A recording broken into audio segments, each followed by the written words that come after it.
Hey, friend, welcome back to the Live Off Rent show, where we bring in real estate and other financial experts to help you build passive income, create your dream lifestyle, reach financial independence. As always, I'm your host, Brian Davis, co-founder of Spark Rental, and I'm on this journey with you guys. Every month, we sit down together and vet different passive real estate investing deals, talk about how to reach financial independence, and I'm investing in the trenches right there with you. So without further ado, I'm actually really excited to introduce today's guest, who is not a professional real estate investor, but she is a professional in the financial world and knows a lot about money, which is, of course, what you need to invest in real estate. So Kate Northrup helps ambitious people work less while having less stress, creating more abundance. She does that through her podcast, which is called Plenty, through her books, through her blog, through her coaching and course programs, and from seemingly being everywhere all at once. So, Kate, welcome to the show.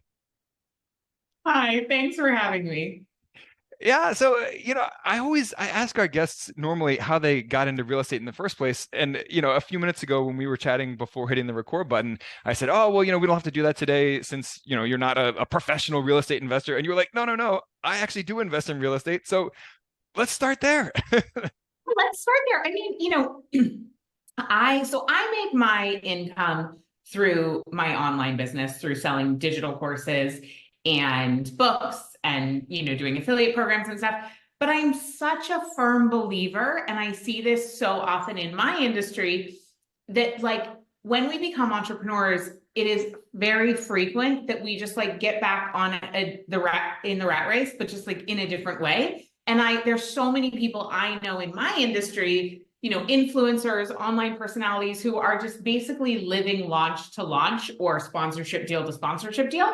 And my husband and I just have never wanted that to be the case for us. And so we started, doing different things for investing. I started in my 20s, but last year we invested in one real estate consortium and one syndicate. And so we got started because, I ended up on a webinar with this guy, and it just ended up, I sort of went through his funnel. He's somebody who's also in the internet marketing world, and that sounded really good. And then a friend of mine, Monique Ham, she specializes in real estate investing for women, and I just had known her for many, many years. And so we got started in that. I personally, like you, do not at this time want to actually be a landlord. And so I was like, I didn't even know that real estate syndicates existed. So it was so cool to learn about it and be like, oh, if I have this money that I've made in this one way to invest it in this other way makes so much sense. And obviously, real estate is an incredible investment and has stood the test of time and feels more of a match for us than other kinds of investments, though we do diversify and we do a lot of different things. Well, I can personally relate to what you're talking about as an entrepreneur, right? As someone who has an online business. And the income can be really inconsistent. It can be a roller coaster. And that's one of the reasons why I invest in real estate in the first place, is to add a little bit more consistency there and add multiple streams of income to help round out some of those sharp edges, right? Totally. Yeah. So as an expert in personal finance, so I've listened to your podcast before. I love what you guys are doing. And I love that you take several approaches to personal finance, to investing, to entrepreneurship. On the one hand, you love to focus on sort of the high level mindset work and how people should be thinking differently about money in order to earn more of it, keep more of it, etc. And then you're also very good with the hands-on tactical tips as well. And we need both, right? It takes that yin and yang to succeed financially. So I wanted to ask you about some of your best money mindset shifts, or the ways that middle class people, upper middle class people, no matter how much you're earning, are maybe thinking the wrong way about money, or wrong is maybe not the right way of putting it, but thinking in an unproductive way about money where maybe they could be approaching their finances a little bit better. So yeah, let's start there with some of the mindset shifts and how we could be approaching our money a little bit better. So I have two things that happened. One was a piece of data that I read, and one was a lived experience. So I'm part of this network of 7-figure plus business owner women.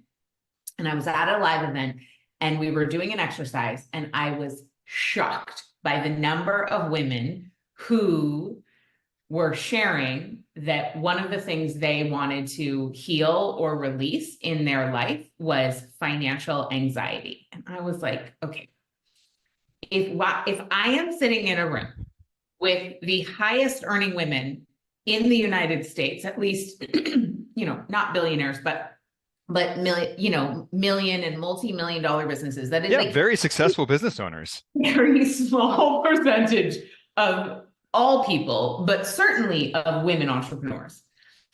And if financial anxiety is at the forefront, then making more money must not be the only way, or certainly not the right way to heal financial anxiety. And then around that same time, I read this interesting study put out by Ellevest, which is a company that specifically teaches women about investing, but more from like this stocks and bonds asset category.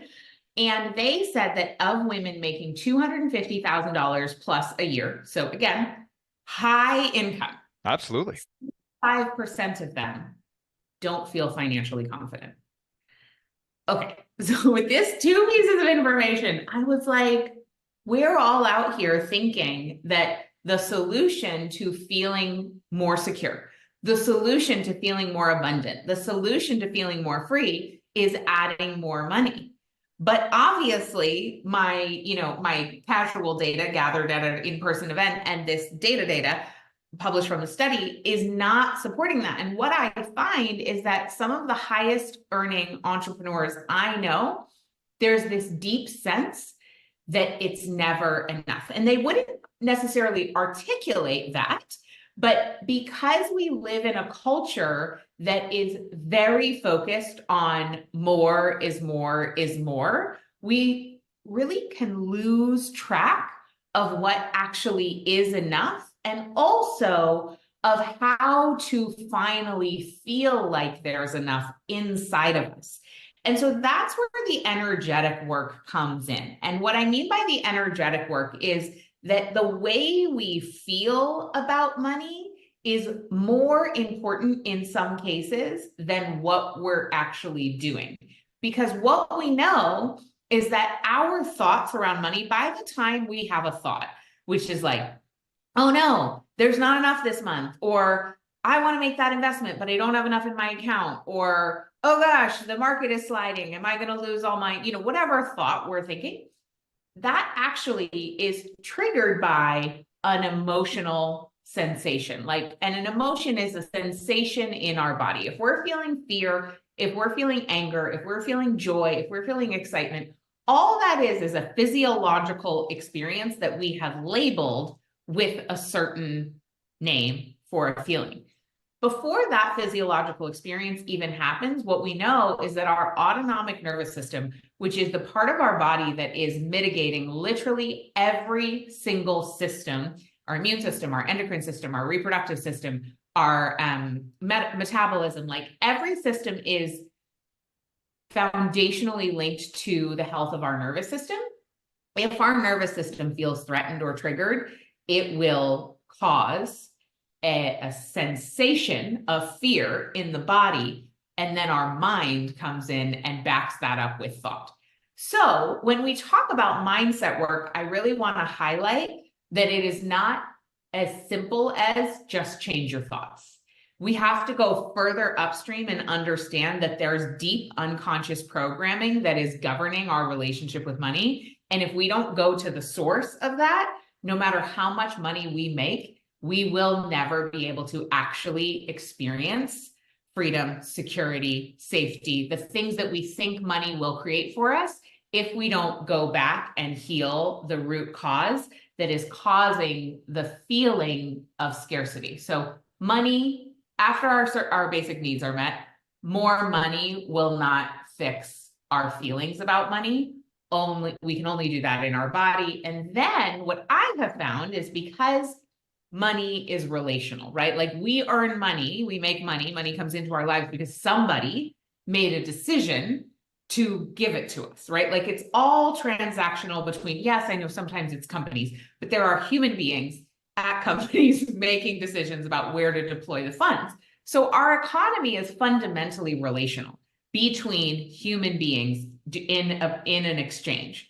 And so what is very cool is as we begin to feel safer and safer, like at a deep root level, our emotional reality begins to shift, our thoughts begin to shift, and then of course our behavior begins to shift. And we show up in meetings far more confident, far more coherent, with far more clarity. We are making sales in a different way. We are having these kinds of conversations in a very different way. And it becomes easier for money to come into our lives from that place of peace and relaxation and wholeness than it is if we are just caught in the cycle of lack. So that's really the foundation of the work that I do, is I help people to heal on the deep nervous system level so that downstream their reality changes financially. Well, there's so much there that you said that I love. And, this is actually I'll start with one of the last things you said, because I see this all the time in personal finance and investing. When you feel safer, you can think bigger, right? You can see the bigger picture. You can think long term. So, for example, when someone is feeling stuck in debt, and they have all these credit card bills or whatever kind of debt it is that they're feeling trapped by, that's really all they can see, right? They can only see the hole that they're in. They're not thinking about investing for retirement or helping their kids with college tuition or whatever it is. All they can see is just the hole. Because they feel so trapped and they feel unsafe and insecure financially. Yeah, that resonated with me, what you said about when you feel safer, everything opens up for you at that point, and you can think bigger and you can think more aggressively, about, in every sense, right?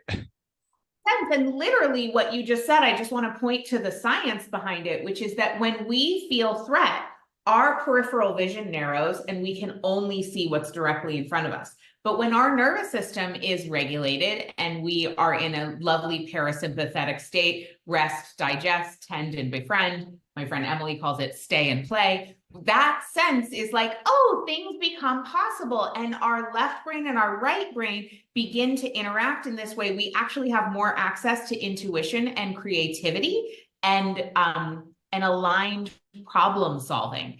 So when we solve our financial problems from a place of scarcity and fear, we just get more scarcity and fear. But when we can find a sense of safety, regardless of the external financial situation, then we make smarter money decisions.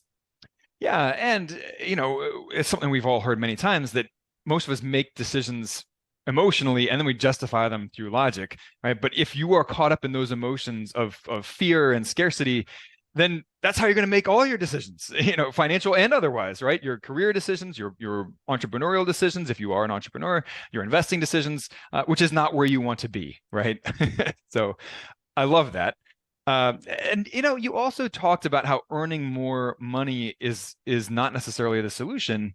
And we see that all the time in the FIRE movement, for example. Most of us, as soon as we get a raise, what do? We go out and we find ways to spend it, right? We move into a fancier apartment, we buy a fancier car, whatever, and we succumb to that lifestyle inflation. So you can keep earning more and more and more money, into infinity, and you're never going to get richer. You're just going to find more ways to spend it, right? Whereas, in the best version of the FIRE movement, you have people talking about embracing a lower cost lifestyle as an end in itself, as something that is not a sacrifice, but it's something that you enjoy because you're focusing on the things that bring you the most happiness, not just spending money because that's what you see the Joneses doing across the street. So anyway, I love. G, is it okay if I share like one little piece of Please, neuroscience? absolutely. Yeah, I love that. So this is so perfect for those, who are really committed to financial independence and in the FIRE movement, or really just any of us, which is that there are two separate parts of our brain, two separate sets of circuitry. One of them is the dopamine circuitry, and dopamine is responsible for our desire for more. And dopamine is responsible for our wanting. But there's an entire different set of circuitry in our brain that is responsible for our liking.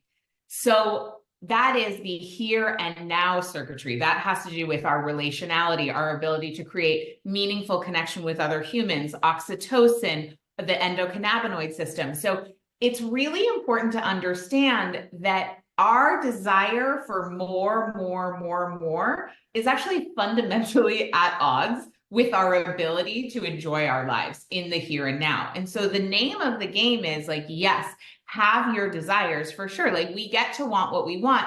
However, we need to really lean more heavily because we live in such a dopamine centered culture, and the messaging is always going to be around like more is better. And the truth is 9 times out of 10, more really isn't better. Like, and we know hedonic adaptation is such that like, you get a Porsche and then like 2 days later, it's like, like it's not doing it for me anymore, right? That's how dopamine is versus the here and now. And what I love what you're saying about like the simplicity, embracing a simpler lifestyle in the FIRE movement, for example, it actually helps us to tap into, and if we want to be better about that and not let lifestyle creep, like basically cannibalize our financial goals, we can really lean into the here and now system in our body, which literally allows us to heal our nervous system. And what I mean by the here and now system and how we can activate this is by tuning into our 5 senses and allowing ourselves to enjoy and be present with taste, smell, touch, sound, and sight. What's the other one? So the more believe it or not, the more you're able to be present in the here and now, the richer your life feels and the smarter financial moves you will make towards creating more sustainable abundance, not just like big paydays followed by big spending days.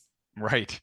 Well, that's something that I have found is so much harder to actually practice in the day to day.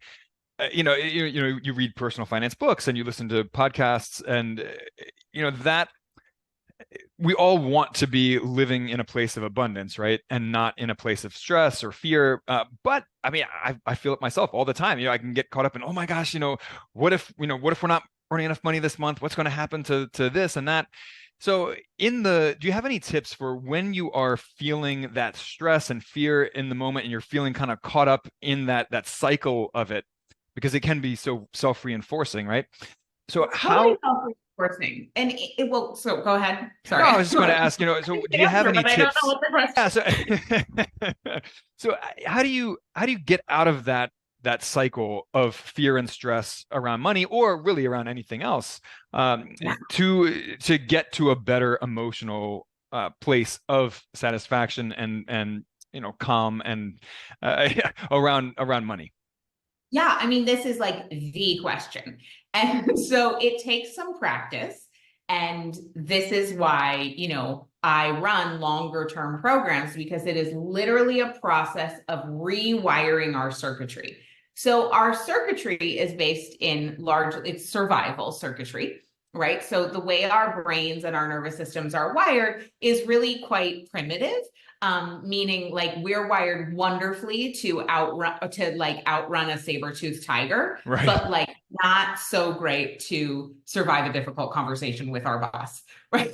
So, and our circuitry takes on a bill that we don't have the money for example, or a credit card debt, or, our kidneys braces or whatever, like that stimulates a threat response that is the same as like a saber-toothed tiger, except that the tools that we have, that our body has, which is fight, flight, freeze, or fawn, those tools of a dysregulated nervous system do not help in the face of paying for braces. Right. Right? Like that's not a helpful skill set. And so when we are in fear, we need to really understand, oh, I'm dysregulated. By the time you have a fearful thought, your body is scared. So the name of the game is not to try to talk yourself out of it, because no amount of talking and thinking can work your body out of a way it feels fundamentally, but instead finding a way to signal to your body that it is safe. So then your feelings and your thoughts can become regulated and based in the reality, which is that at this particular moment in time, all is well. There is no, like, you're not getting chased by a saber-toothed tiger. Your life is not in danger. And so we need to signal that we are safe when we notice, oh, I'm in fear thinking. My body thinks it's threatened. Okay, what do I need to do? So there's a lot of different practices that we can do to let our body know that it is safe. One of the easiest ones is taking a walk. I know it's like so simple, but I will tell you what, there's something about any kind of exercise tends to be regulating to your nervous system because it helps you to burn off the now stress. But also there's something about the bilateral rhythmic motion that helps to signal to your brain and to your body, I am safe now. Because if you're taking a stroll around the block and listening to the birds chirp and smelling the, your neighbor cutting the grass and like seeing the beautiful colors and feeling the breeze on your face and whatever you're doing, right? Your five senses. If you're doing that, your body gets the memo, oh, I'm safe because I have this capacity to take this beautiful walk and take in all of this sensory input. So then your body feels safe, and then you can come back to your desk and look at the scenario from a place of wholeness and peace and say, okay, great. So what would be the best move here? But you just don't want to make decisions from a place of fear and dysregulation, because they will Xerox, they will essentially like photocopy the reality that will recreate fear and stress. I love that. And it makes total sense that you can't think your way out of a physiological response like anxiety and stress. Oh, it's like if you tell somebody who's angry to calm down, right? It just totally makes it worse, and you can't just calm down. Yeah. My wife wonders why I blow my lid when she tells me to calm down when I'm already upset. Infuriating. Yeah. Yeah, and I love that you mentioned exercise too. I have said for decades now that exercise is one of my forms of therapy, right? That Sure. it doesn't mean that I'm always in a perfect mental state, but that exercise, it helps a lot. Things like getting enough sleep and eating right and exercising every day, that goes a long way in helping you stay sane, for whatever that's worth. So I want one to of my philosophies is body first, business second, for that reason. Yeah, it makes total sense. Now I want to switch gears for a second and talk about some, tactical tips for personal finance, beyond the mindset work and the neurological work, which is super foundational, right? I mean, like we talked about, you can't make good decisions around money or investing if you're constantly in that zone of fear and stress and anxiety. But let's say that someone is ready to start making some measured personal finance decisions and progress. What would you tell them first and foremost? Someone who's successful, and, they make plenty of money, but they don't know where they should be focusing their time and effort first. What would you tell them from a tactical standpoint? One of the things that I love to pass along is an idea of spending in alignment with your values. So both getting your investments, your spending, and your income all in alignment with your values. Money is pretend. Money is just a stand-in for what we value. And money wants to be used in alignment correctly, essentially. And so because we have been conditioned in our culture to have money in an overly prominent position, like to have too much focus on it, and this idea that it will somehow solve all of our problems, we can have a tendency to overthrow our values or ignore our values in the name of money. So perhaps you've let somebody cross a boundary because of a financial payoff. Perhaps you've stayed silent about something in a work environment because it would have threatened your livelihood. There's a lot of ways that we will have a tendency to fudge our values because of money. And so one of the ways that we can begin to counteract that and actually end up with more money to invest is to look at our spending and go through line by line. So get out like the last 6 months of your credit card statements, your checking account statements, and all the things that went out, and go through line by line and say, okay, was that expenditure in alignment with like the truth of who I am now and who I want to be in the future? So for example, the environment is really important to me. Sustainability is really important to me. I think about regenerative living a lot, like the quality of our soil, the quality of our food, carbon drawdown, all of that. And so I really need to ask myself, like, for example, when my daughters have birthday parties, I used to, because I was exhausted and distracted, I used to just kind of like buy whatever for the goodie bags and not really pay as much attention. But over time, I've really begun to align that spending with my values to really say like, okay, instead of randomly going to Target and buying a bunch of plastic crap that's going to end up in a landfill, what could we get that would be fun for the kids, but that will actually be used? So it might take a little more time, but maybe I'll go to like my local toy store where they have these really cool colored pencils that are made out of twigs. And, I do this sort of thing. Like it's actually really fun for me. So that's also one of my values. But when we can clean it up, what we find, and stop spending money essentially on things that are not in alignment with our values, what ends up happening is, we can eliminate expense categories that just don't align with our values, number one. Number two, the money that we do spend gives us a lot more satisfaction, because when we spend money on something that is in alignment with our values, it's so much more satisfying. It's like, the difference between junk food and like an incredible home cooked gourmet, organic, locally grown meal, right? It just feels different in our bodies. And then because of that elimination of unnecessary, unaligned expenses, we end up with more money on the other side that we can then invest in values aligned investments or, charity work that we believe in or whatever else we might want to do. But it really cleans it up, practically speaking. I love so much of what you just said there. Starting with the fact that money is pretend, right? And in today's world, it is literally pretend. It's literally ones and zeros that are just issued by the Treasury Department. So, I mean, in the year between 2020 and 2021, the United States printed 40% of its currency of all time. If that's not pretend, there wasn't just suddenly 40% more value in the United States. They just decided to make more money, which of course we're dealing with the economic repercussions now, but be that as it. And a lot of it isn't even printed. A lot of it is literally ones and zeros where they just announced, oh, we're going to buy back these bonds, by just saying that we did, basically. Yeah, I know, it's crazy. Yeah.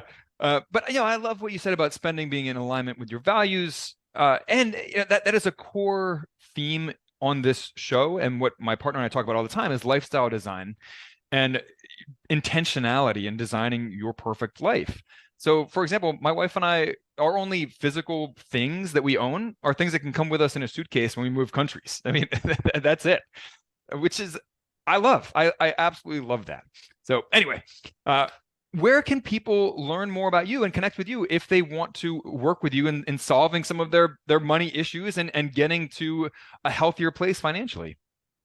Yeah, so the best place to connect with me is on Instagram. At Kate Northrup is my Instagram name. If you want, I created a free resource called the Money Breakthrough Guide, which I took 20 high-earning women that I know, and I asked them what was their biggest money breakthrough of all time. And I put it together in this beautiful guide to help ease your own money breakthroughs. And then I coupled it with a 25-minute free training from me on the first steps to healing your relationship with money. So if you send me a DM on Instagram that just says the word wisdom, so don't put anything else in the DM, just put the word wisdom, my little bot assistant will send that to you. Also, katenorthrup.com is my website, which is also a great place to connect. Awesome. Well, Kate, thank you so much for joining us today. I really appreciated this conversation. It was so fun. Absolutely. And guys, if you enjoy these conversations that we have, please rate, review the show. It means the world to us. And we will catch you same place, same time next week. Like the idea of diversifying into real estate, but don't want the headaches of being a landlord? Enter passive real estate syndications. You buy fractional ownership in apartment complexes and other large-scale properties. Earn your share of rental income and your share of the profits when the property sells. In fact, most of the syndicators we've invested with have averaged returns over 20% per year. You even get full tax benefits, including accelerated depreciation. Even as you collect distributions in real life, you often report a loss on your tax return. So why doesn't everyone invest in real estate syndications? First, you typically need to know the syndicator to invest, and the minimum investment for each property is high, usually $50,000 to $100,000. That's a lot of money for a single investment, which is precisely why we formed an investment club to pool funds and invest together. Every month, we propose a new deal in the co-investing club and vet it together on a group call with the syndicator. Each deal is purely optional. Pass or invest as you like. As for us, we invest our personal money alongside you in every single deal. If you want to invest like the 1% without actually being a 1%er, join Spark Rentals Co-Investing Club. Email us at support@sparkrental.com with questions, and we look forward to investing alongside you.